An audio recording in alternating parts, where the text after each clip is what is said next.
जय हिंद दोस्तों, हिंद क्लासेस में आप सबका स्वागत है। आज हम भारतीय संविधान के एक बहुत ही महत्वपूर्ण हिस्से पर चर्चा करने वाले हैं, मौलिक कर्तव्य यानी फंडामेंटल ड्यूटीज। बिल्कुल, ये संविधान के अनुच्छेद 51A में दिए गए हैं। अक्सर हम अपने अधिकारों मतलब राइट्स की बात तो बहुत करते हैं, लेकिन कर्तव्यों ड्यूटीज को भूल जाते हैं। और जैसा कि हमारी पहली स्लाइड कहती है, अधिकार और कर्तव्य एक ही सिक्के के दो पहलू हैं। तो चलिए आज इसी विषय की गहराई में उतरते हैं। चलो अब नेक्स्ट देखते हैं। ये स्लाइड हमें मौलिक कर्तव्यों के इतिहास के बारे में बताती है। हाँ, इसमें 3 महत्वपूर्ण साल दिए गए हैं। 1950 जब हमारा मूल संविधान बना तो उसमें मौलिक कर्तव्यों का कोई जिक्र नहीं था। कोई जिक्र नहीं था। नहीं। फिर आया 1976 जब स्वर्ण सिंह समिति की सिफारिशों पर 42nd संविधान संशोधन के जरिए 10 मौलिक कर्तव्य जोड़े गए। और फिर 2002 में 11वां कर्तव्य जोड़ा। हाँ, 86 संशोधन से। एक और दिलचस्प बात यह है कि इसकी प्रेरणा तत्कालीन यूएसएसआर यानी सोवियत संघ के संविधान से ली गई थी। जी, और समिति ने तो 8 कर्तव्यों का सुझाव दिया था, लेकिन सरकार ने 10 को शामिल किया। मेरा एक सवाल है, अगर मूल संविधान बनाने वालों ने कर्तव्यों को जरूरी नहीं समझा तो 1976 में अचानक इनकी जरूरत क्यों महसूस हुई? बहुत अच्छा सवाल है। देखिए, 1975-77 के दौरान देश में आपातकाल मतलब इमरजेंसी लगी थी। उस समय ये महसूस किया गया कि नागरिकों को उनके अधिकारों के साथ साथ देश के प्रति उनके दायित्वों का भी बोध होना चाहिए। अच्छा। इसीलिए स्वर्ण सिंह समिति का गठन किया गया था। अच्छा। तो परीक्षार्थियों के लिए स्वर्ण सिंह समिति 42वां और 86वां संशोधन और स्रोत मतलब यूएसएसआर, ये सभी बहुत महत्वपूर्ण है। बिल्कुल। चलो अब नेक्स्ट देखते हैं। ये स्लाइड हमें संविधान में इनकी स्थिति बताती है। जैसा कि हम देख सकते हैं, मौलिक कर्तव्य संविधान के भाग 4A और अनुच्छेद 51A में आते हैं। भाग 4A अनुच्छेद 51A, ठीक है। और इसके 3 मुख्य बिंदु हैं। पहला, ये केवल भारतीय नागरिकों पर लागू होते हैं, विदेशियों पर नहीं। सिर्फ नागरिकों पर? हाँ। दूसरा, ये गैर न्यायोचित है मतलब नॉन जस्टिसेबल है। तो मेरा एक सवाल है, अगर ये गैर न्यायोचित हैं यानी इनके उल्लंघन पर कोई सजा नहीं है, तो फिर संविधान में इनका क्या महत्व है? देखिए, ये एक नैतिक और निर्देशात्मक भूमिका निभाते हैं। ये नागरिकों को याद दिलाते हैं कि अधिकारों का आनंद लेते समय देश के प्रति उनकी कुछ जिम्मेदारियां भी हैं। और जैसा कि तीसरे पॉइंट में कहा गया है, संसद चाहे तो किसी भी कर्तव्य को लागू करने के लिए एक विशिष्ट कानून बना सकती है जिसके उल्लंघन पर सजा हो सकती है। अच्छा, तो संसद कानून बना सकती है? धी तो भाग IVA अनुच्छेद 51A और गैर न्यायोचित शब्द का अर्थ ये परीक्षा के दृष्टिकोण से बहुत जरूरी है। ठीक है, चलो अब नेक्स्ट देखते हैं। यहां से कर्तव्यों की सूची शुरू होती है। पहले 4 कर्तव्य देखते हैं। हाँ, संविधान का पालन करना और उसके आदर्शों, संस्थाओं, राष्ट्रध्वज और राष्ट्रगान का आदर करना। स्वतंत्रता के लिए हमारे राष्ट्रीय आंदोलन को प्रेरित करने वाले उच्च आदर्शों को हृदय में संजोए रखना। C, भारत की संप्रभुता, एकता और अखंडता की रक्षा करना।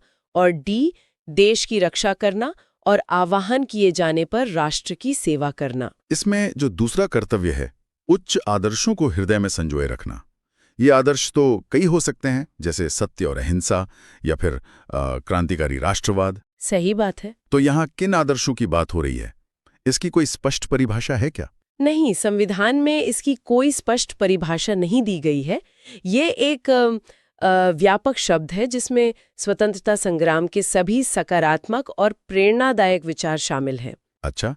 इसका उद्देश्य सिर्फ नागरिकों को उन मूल्यों की याद दिलाना है जिनकी वजह से हमें आज़ादी मिली। ये एक नैतिक कर्तव्य है। समझ गया। चलो अब नेक्स्ट देखते हैं।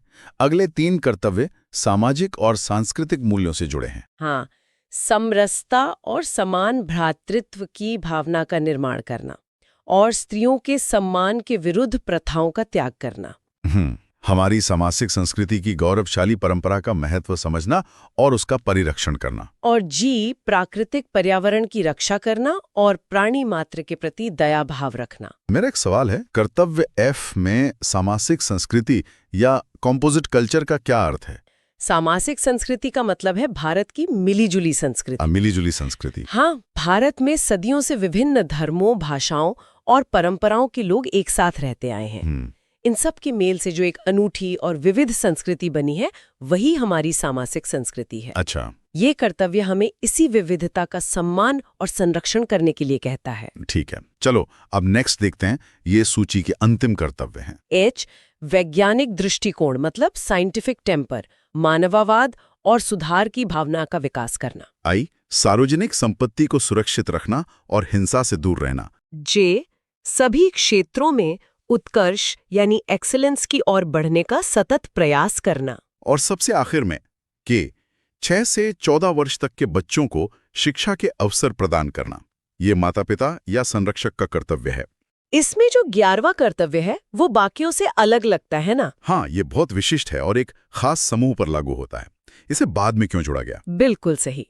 इसे 86वें संविधान संशोधन 2002 द्वारा जोड़ा गया था।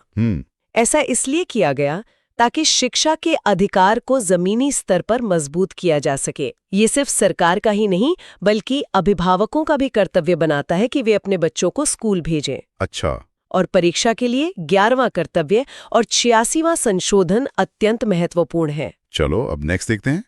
ये स्लाइड 86वें संशोधन को और अच्छे से समझाती है। ये बहुत ही दिलचस्प है। ये एक त्रिभुज, एक ट्रायंगल की तरह है। ट्रायंगल, हाँ? 86 संशोधन ने एक साथ 3 जगह बदलाव किए। बिल्कुल। इसने अनुच्छेद 21A के तहत शिक्षा को एक मौलिक अधिकार, फंडामेंटल राइट बनाया। ठीक है। इसने अनुच्छेद 51A के तहत इसे अभिभावक का मौलिक कर्तव्य, फंडामेंटल ड्यूटी बनाया। और तीसरा? और इसने अनुच्छेद 45 जो कि एक नीति निर्देशक तत्व DPSP है, हाँ। उसमें बदलाव करके शैशवावस्था, देखरेख पर जोर दिया।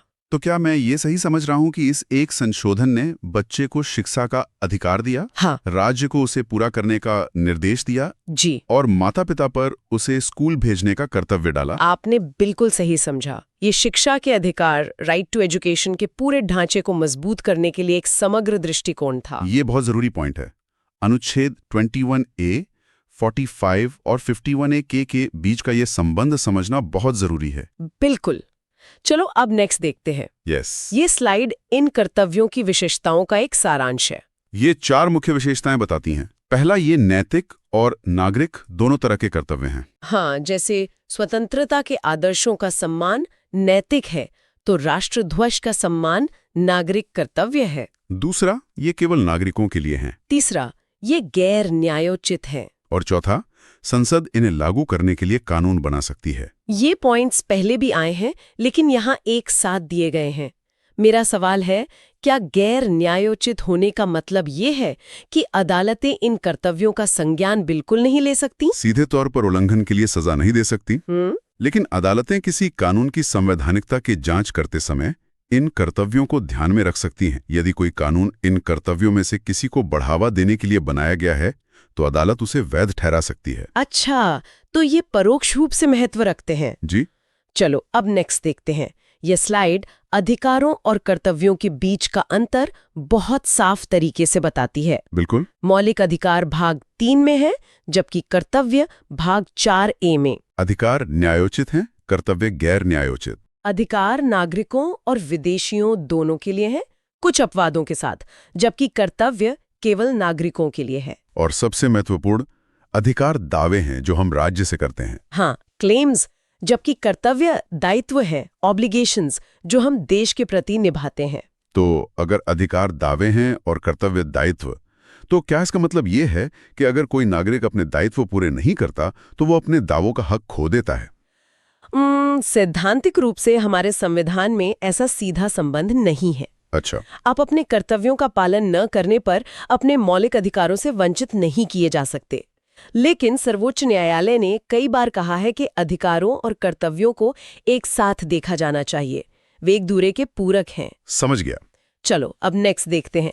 हर चीज की तरह मौलिक कर्तव्यों के भी 2 पहलू हैं, महत्व और आलोचना। हाँ, महत्व की बात करें तो ये राष्ट्र विरोधी गतिविधियों के खिलाफ एक चेतावनी है।